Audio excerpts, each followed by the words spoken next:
Good morning, children. So let us continue with the class. But before I proceed, I just want to tell you one thing that the chapters for your periodic assessment 2 will also be included in your final examination or term in examination.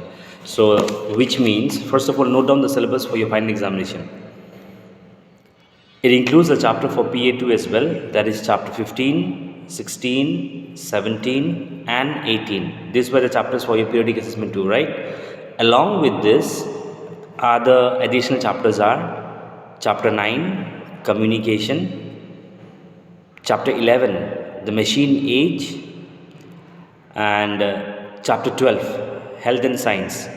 So, total for final examination, you have chapter 9, 11, 12, 15, 16, 17, 18.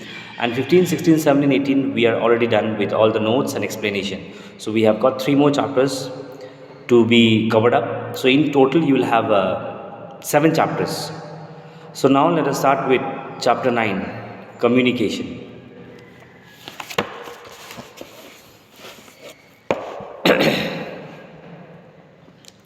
Page number 63. Let us see what is the aim of this chapter.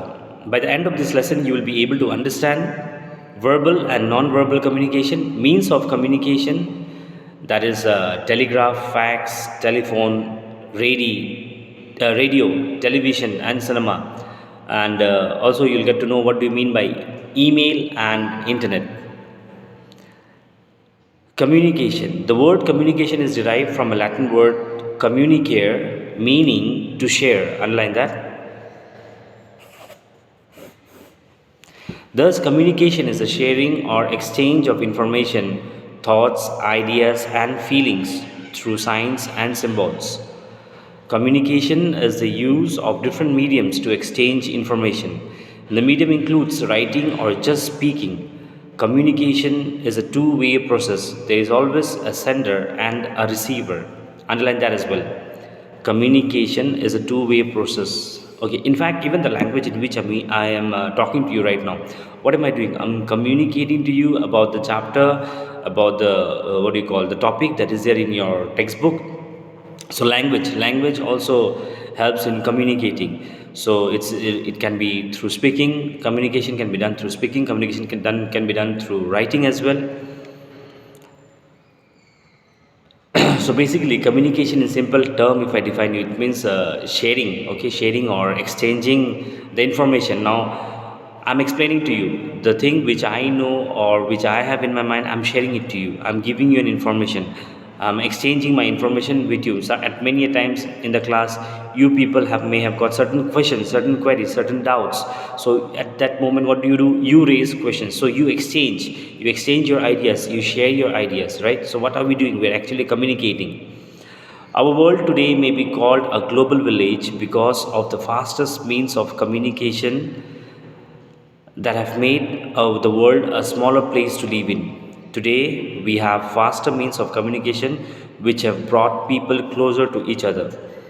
Earlier days, what used to happen? Now, for example, say you are residing here in Guwahati and somebody is there in Delhi, Mumbai, Calcutta, somewhere else, and you need to communicate a certain piece of information, urgent.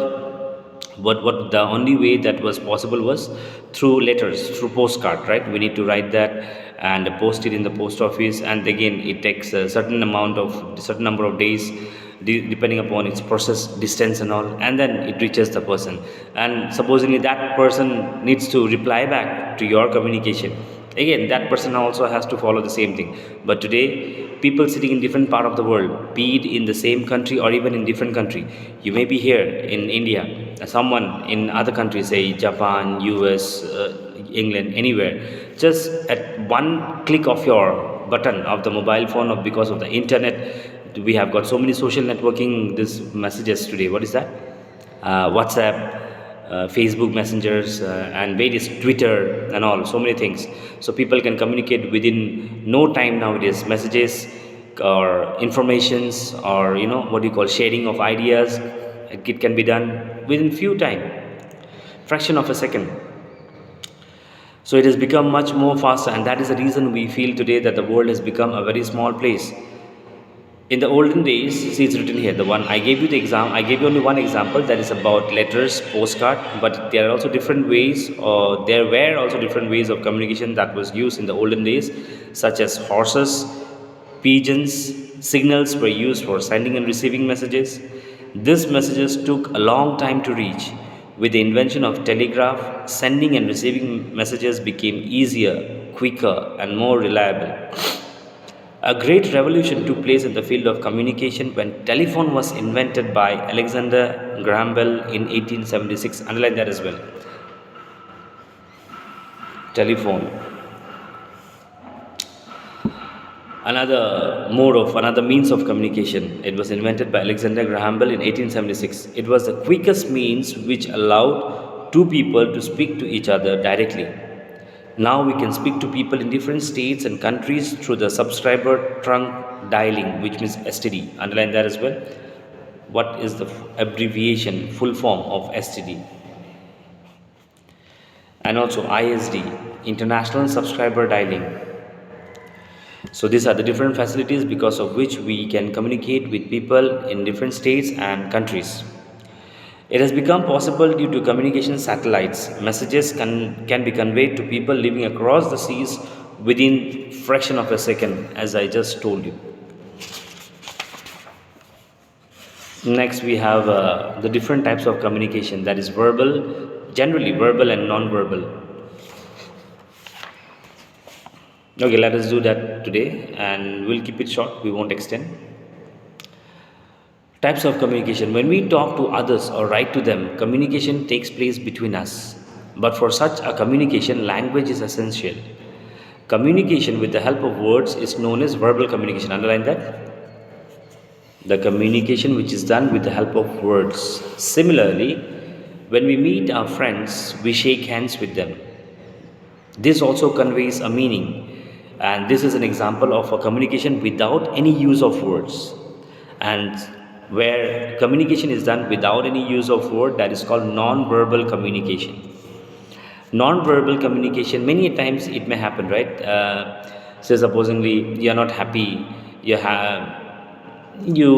maybe you quarrel with your siblings, with your brothers, sisters, or with your friends, for whatever reason it is.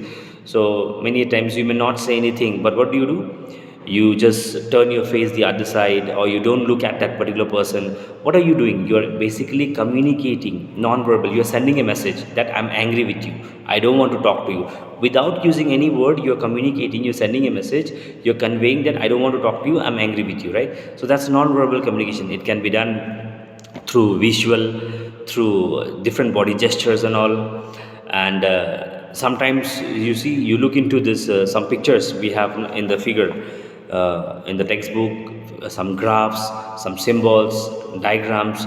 Those are also a method, those method of communication. They send us some messages, okay, they give us some messages, and that messages are conveyed to us through various symbols, graphs and all. So all this comes under non-verbal communication.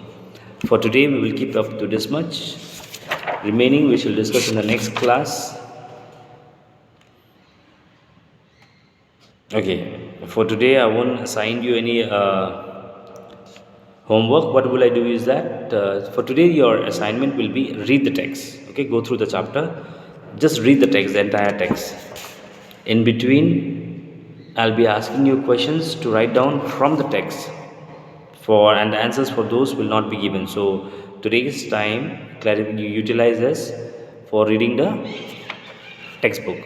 See you then in the next class. God bless you all. Study well.